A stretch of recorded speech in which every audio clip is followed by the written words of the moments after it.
हाय लोगोफोर चेनेलखौ subscribe खालामाखैबा subscribe खालाम बेजों लोगोसे कन्टेन्टनि सावगारियाव थुना हो मानोना आं लेटेस्ट भिडिअ आपल'ड खालामनायखौ नोंनियाव सिगांसिन सहैनाय बायदि।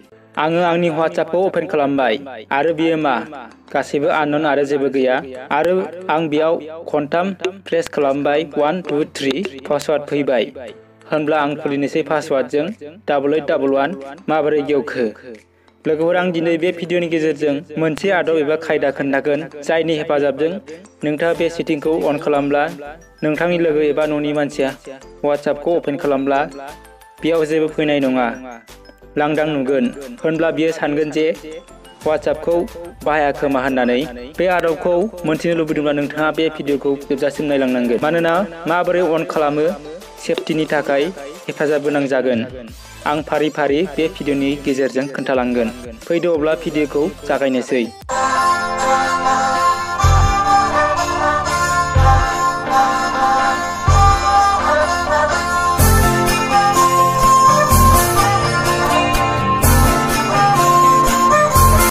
लोगोफोर बे सेटिंखौ अन खालामनो थाखाय मोनसे एप्लिकेशननि गोनांथि जागोन WhatsApp।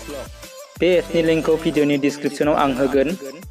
नोंथाङा प्ले स्ट'रावबो बे एप्सखौ इनस्टल खालामनानै लानो हागोन। प्ले स्ट'राव थांनानै सार्च खालामहैदो अब्लानो बियो फैगोन। अब्ला लोगोफोर इनस्टल खालामनायनि उनाव डाइरेक्ट अपेन खालामनोसै आं। अपेन खालामनायनि उनाव बेबायदि फैगोन। स्टार सोदोबाव क्लिक खालामदो अब्ला बेबायदि नुबावगोन आरो बे WhatsApp सायाव गुफुर कालारखौ दांनानै गोजा खालामदो। बेनि उनाव माखासे पारमिसन बिगोन। नोंथाङा एलाउनि सोदोबाव क्लिक खालामदो। क्लिक खालामनायनि उनाव गट इटनि अपसन नुगोन आरो बेखौ सेरनानै होदो। बिसोरखौ खालामखांनायनि उनाव एप्स उइथ इउजेस एसिस बेखौ नोंथाङा पारमिसन खालामनांगोन। एप्सआव लांदो होनब्ला बेखौ पारमिसन होदो। पारमिसन खालामखांनायनि उनाव बेगाव लाबोफिनदो। बेग फैफिननायनि उनाव आरोबाव मोनथाम पारमिसनखौ एलाउ खालामदो। बेबायदि नुगोन। गाहायथिं बोख्लायबोदो। इन्टारेक्टिभ कभारखौ अपेन खालामदो। अपेन खालामनायनि उनाव बेबायदि नुगोन आरो WhatsAppनि सायाव क्लिक खालामदो।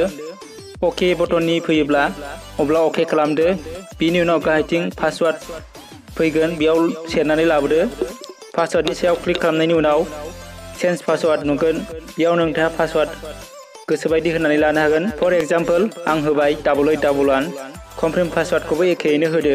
बिनि उनाव सेभ खालामदो। अब्ला लोगोफोर गासैबो सेटिं खालामनाया जोब्बाय। अब्ला आं बेक खालामनोसै आरो आंनि WhatsAppखौ ओपन खालामनोसै। अब्ला नायदो लोगोफोर आंनि WhatsAppआ आननन एबा जेबो गैया आरो जेबो कन्टेक्ट स्टेटास नुनो मोनाखै। रावबो बुजिनो मोननाय नङा जे मा खालामनांगौ। अब्ला नोंथाङा गोरलैयैनो कन्टेक्टनि सावगारियाव खनथाम थुबाय था अब्ला बिनि पासवार्ड फैगोन। अब्ला नोंथाङा सिगाङाव जा पासवार्ड होनानै लादों बेखौ बुफिनबानो बियो गेवगोन।